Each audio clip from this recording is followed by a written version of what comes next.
In class 5th EVS, we will start our chapter number 11, the coastal plains of India.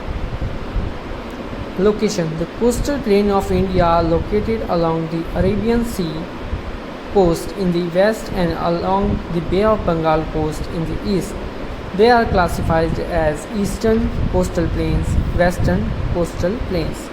As you can see in this map, the area covered by the green color is the coastal plain. Coastal planes मतलब जो तट का इलाका होता है, जहाँ समुद्र के पास वाला इलाका, उसको कोस्ट बोलते हैं. ओके, सो ये देखिए, ये वेस्टर्न कोस्टल प्लेन्स है जो वेस्ट की तरफ है, और जो ईस्ट की तरफ है वो ईस्ट कोस्टल प्लेन है. ओके, ये ईस्ट वाला है, ये वेस्ट वाला. ओके, तो इसके बारे में पढ़ते हैं. सबसे पहले पढ़ेंगे अपन eastern coastal plane.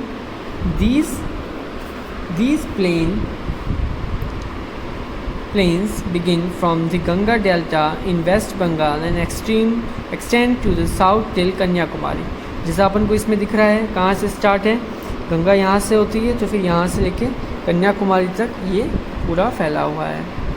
It stretch for nearly 1500 kilometre with a width of 100 kilometre. तो इसकी जो लंबाई है वो 1500 किलोमीटर है और इसकी विड्थ मतलब चौड़ाई कितनी है, 100 किलोमीटर तक है. The eastern coast plain are broader than the western coast plain. तो ये वेस्टर्न से थोड़ा ज़्यादा ब्रॉड है, जैसे अपन को इसमें फिगर में इसमें भी दिख रहा है. ये थोड़ा सा नैरो है और ये थोड़ा ब्रॉड है एरिया में. Okay, the delta of the river Mahanadi, Godavari, Krishna and Kaveri have formed nearly 25% of the area of these plains. The soil of the delta is very fertile and the agriculture is very productive. The delta of the Krishna river most fertile and is known as the granary of the South India. अब इसमें क्या दे रखा है कि जो 25% इसका जो area है उसके अंदर प्रोडक्शन, जैसे मैंने आपको कहा, जो रिवर्स होती है वो बहुत ज़्यादा फर्टाइल सॉइल लेके आती है अपने साथ, इसके अंदर अच्छी प्रोडक्शन हो सकती है. The delta of the Krishna river का जो डेल्टा है उधर काफ़ी अच्छी फर्टाइल सॉइल है, तो वहाँ पर उसको बोलते हैं granary of south India. Okay, granary मतलब जहाँ पर अच्छा सारा, जहाँ पर धान ज़्यादा होता है. Okay, the eastern coast plain is subdivided into 2 parts. कौन से पार्ट है? Coromandel coast, northern Circars coast. Okay, the plains of southern part are called Coromandel coast. The north part is called northern Circars coast. Okay, जो north का part है उसको northern बोलते हैं, northern Circars coast, और जो सदर्न पार्ट है उसको बोलेंगे Coromandel coast. Western coast plain. So the western coastline of India stretch from Run of Kutch in the north to the Kanyakumari in the south. जैसा आपको इसमें दिख रहा है, ठीक है, नॉर्थ में यहाँ से रन ऑफ कच्छ से लेके कन्याकुमारी तक है पूरा.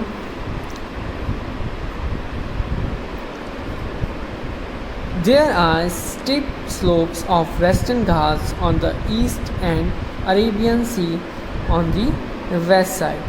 The coastal plain is narrow as compared to the eastern coastal plains.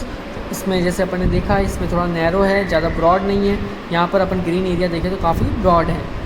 The western coast plain are subdivided into following parts.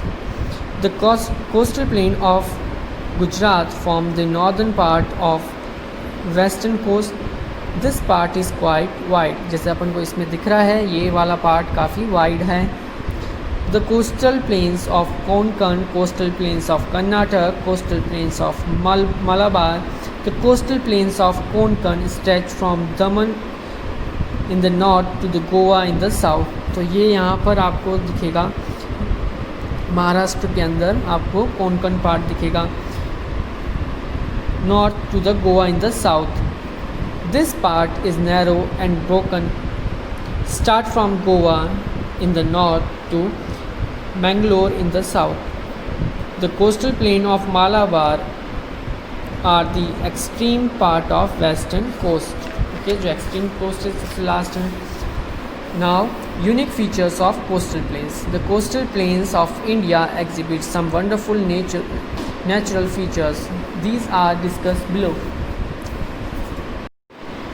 First is natural harbor. A natural harbor is a flat land where a part of water body is protected and deep enough to furnish anchorage. Okay, जहाँ पर harbour मतलब क्या होता है, जहाँ पर ships, एक dockyard जैसा जहाँ पर शिप्स खड़े होते हैं. ओके, जो भी एंकर के through. The coastal plains of India have natural harbors like Mumbai Port, Chennai Port, Visakhapatnam Port, Kochi Port and more. Okay, तो ये सब पोर्ट्स हैं अलग अलग जहाँ पर शिप्स खड़े रहते हैं. These parts are of great economic importance as they handle a large volume of container traffic and cargo traffic. Okay, तो ये सब अलग अलग शिप्स के थ्रू जो ट्रांसपोर्ट होता है वो यहाँ आके रुकते हैं, जैसे कार्गोज जो भी होते हैं. Business with other countries is done through these harbours. जैसे अपन सबको पता है कि शिप्स के थ्रू भी इंपोर्ट एक्सपोर्ट का काम होता है. बाहर की कंट्रीज से शिप्स में ट्रांसपोर्ट सारे सामान डाल के और जो गुड्स रहते हैं वो लाए जाते हैं और ले जाए जाते हैं. Lagoons are a stretch of salt water separated from the sea by a low sandbank or coral reef. The coasts have a number of lagoons. These are called canals in the native language. Lagoons क्या होते हैं, एक तरीके से सी से जब सी में water जाने वाला होता है रिवर्स के थ्रू, तो वहाँ पर एक सैंड बैंक्स बना देते हैं, एक थोड़ी सी दीवार ऊपर करके उसके, ताकि वाटर वहाँ पर स्टोर हो जाए. Okay, water backwaters of Kerala. The Kerala backwaters are a magnificent features of the coast of India. These are an intricate network of canals, rivers, lakes and inlets. Okay, तो ये क्या है, intricate network से canals, reverse और inlets का, formed by 900 kilometers of waterways. The scenic water backwaters are one of the most popular tourist destination of the world. The Appale backwater of Kerala are called the Venice of the earth. Okay, LEP जिसको Venice of the east भी कहा जाता है केरला में. Island are piece of subcontinental land surrounded by water from all sides. तो islands को कहेंगे जो चारों तरफ से पानी से ढका हुआ हो. ओके, घिरा हुआ हो. There are two groups of island around India, Andaman and Nicobar Island and Lakshadweep Island. तो सबसे पहले पढ़ेंगे अपन अंडमान एंड निकोबार आइलैंड के बारे में. The Andaman and Nicobar Island are one of the 7 union territories of India. Union territories है, सबको पता है, Andaman and Nicobar. They are a group of 572 islands. तो अंडमान एंड निकोबार कोई एक आइलैंड नहीं है, उसमें कितने आइलैंड आते हैं, 572 आइलैंड्स आते हैं. At the junction of bay of Bengal and Andaman sea, तो बे ऑफ बंगाल में वो पाया जाता है. This territories capital is Port Blair, उसकी कैपिटल पोर्ट ब्लेयर है. Only 38 of these island are inhabited by tribal people. उसमें से 38, 572 में से 38 आइलैंड ऐसे हैं जहाँ पर ट्राइबल पीपल रहते हैं. Lakshadweep island, these are coral islands in the Arabian sea. This is the smallest union territory of India. There are 36 islands out of which only 10 are inhabited. The capital of Lakshadweep is Kavarati. Lakshadweep means 100,000 islands. The island offers a unique blend of tourist spot. तो यहाँ पर क्या है, इधर 36 islands का समूह है ये, जिसको लक्षद्वीप आइलैंड कहते हैं, लेकिन उनमें से 10 ही ऐसे हैं जिस पे लोग रहते हैं. ओके, इसकी कैपिटल क्या है, Kavaratti. Okay, climatic condition of coastal plains. The climate of coastal plains is mild. The summers are hot and the winters are mildly cold. वहाँ पर सर्दी इतनी नहीं पड़ती, ज़्यादा सर्दी नहीं पड़ती, लेकिन समर में गर्मी पड़ती है. The difference of temperature between summer and the winter is not much. ज़्यादा डिफरेंस नहीं रहता. जैसे अपन बात करें राजस्थान में, तो सर्दी काफ़ी ज़्यादा ठंड पड़ती है और गर्मी में काफ़ी ज़्यादा गर्मी, तो वहाँ पर इतना ज़्यादा वेरिएशन नहीं रहता. There is high level of humidity in the area close to the sea. जो सी के पास वाले इलाके हैं वहाँ पर बहुत ज़्यादा ह्यूमिडिटी रहती है. Heavy rainfall is witnessed in the western coastal areas during summer. Summer में काफ़ी ज़्यादा बारिश भी होती है यहाँ पर. The weather in island of Andaman and Nicobar and Lakshadweep is hot and humid. तो वहाँ पर गर्मी है और नमी है हवा में। The evenings are cooler because of the sea breeze, शाम को वहाँ पर सी ब्रीज मतलब समुद्र की तरफ से हवा आती है तो शाम थोड़ी ठंडी रहती है। Occupation of people, the land of the coastal areas is very fertile. Gujarat coastal region is a land of farmers and traders of जवार, बाजरा, कॉटन एंड ग्राउंडनट। तो जो कोस्टल एरियाज़ रहते हैं वहाँ पर सॉइल जो रहती है वहाँ की बहुत फर्टाइल रहती है। ओके, जो गुजरात का कोस्टल रीजन है वहाँ पर लोग क्या उगाते हैं, jowar, bajra, cotton and groundnut. Salt is produced here by evaporating sea water. The occupation of people of Konkan region is growing rice, coconut, mangoes and spices.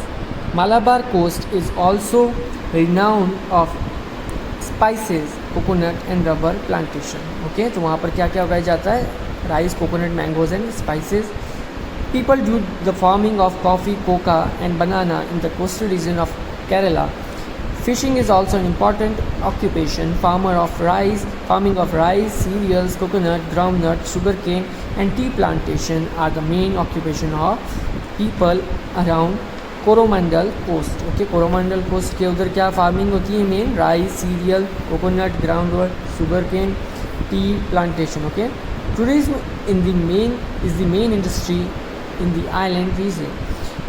Tribals of the island indulge in fishing and making handicraft. Okay, तो वहाँ के लोग क्या करते हैं, जो tribals people है तो वो वहाँ के फ़िशिंग में इंडल्ज रहते हैं, फ़िशिंग करते हैं। और वहाँ पर टूरिज़्म, जैसे अपन ने देखा होगा कि आइलैंड्स होते हैं अलग अलग, तो वहाँ पर लोग घूमने के हिसाब से भी जाते हैं। ओके, जैसे आपने ये देखे होंगे, ये जो पिक्चर्स दिख रहे हैं आपको। So now importance of coastal plains of India. The fertile coastal plains produce huge quantities of rice, coconut, sugarcane and spices. Okay, तो वहाँ पर जो कोस्टल फर्टाइल कोस्टल प्लेन्स है वो क्या क्या प्रोड्यूस होता है, वहाँ पर राइस, कोकोनट और ये सब। Most of the international trade is carried out from the ports of Mumbai, Chennai and Visakhapatnam. Okay, जो इंटरनेशनल ट्रेड्स होते हैं वो कहाँ पर होते हैं, जो पोर्ट्स है, पोर्ट्स मतलब जो समुद्री तट है वहाँ पर ये बना रखे हैं। तो इंटरनेशनल जो भी शिप्स, उसमें जो भी गुड्स आता है तो वो शिप के थ्रू आता है दूसरी कंट्री से, तो इंटरनेशनल ट्रेड वहाँ होता है। A large amount of salt is produce from the sea water, sea water से बहुत ज़्यादा नमक की पैदावार होती है। The river valley produce natural gas and mineral oil, जो रिवर वैली है वो क्या प्रोड्यूस करती है, natural gas and mineral oil. There are many magnificent tourist spot, resorts, national parks हो जाएगा, ये पार्क्स नहीं है, park, wild life sanctuaries and coastal region of India. तो वहाँ पर काफ़ी ज़्यादा टूरिस्ट स्पॉट्स है, लोग वहाँ घूमने जाते हैं। नेशनल पार्क्स भी है, वाइल्ड लाइफ सेंचुरीज भी है। क्यों? क्योंकि वहाँ पर काफ़ी अच्छे जंगल है, काफ़ी अच्छे फॉरेस्ट्स है, उस वजह से वहाँ पर वाइल्ड लाइफ सेंचुरीज भी है। So that's all from the chapter number 11।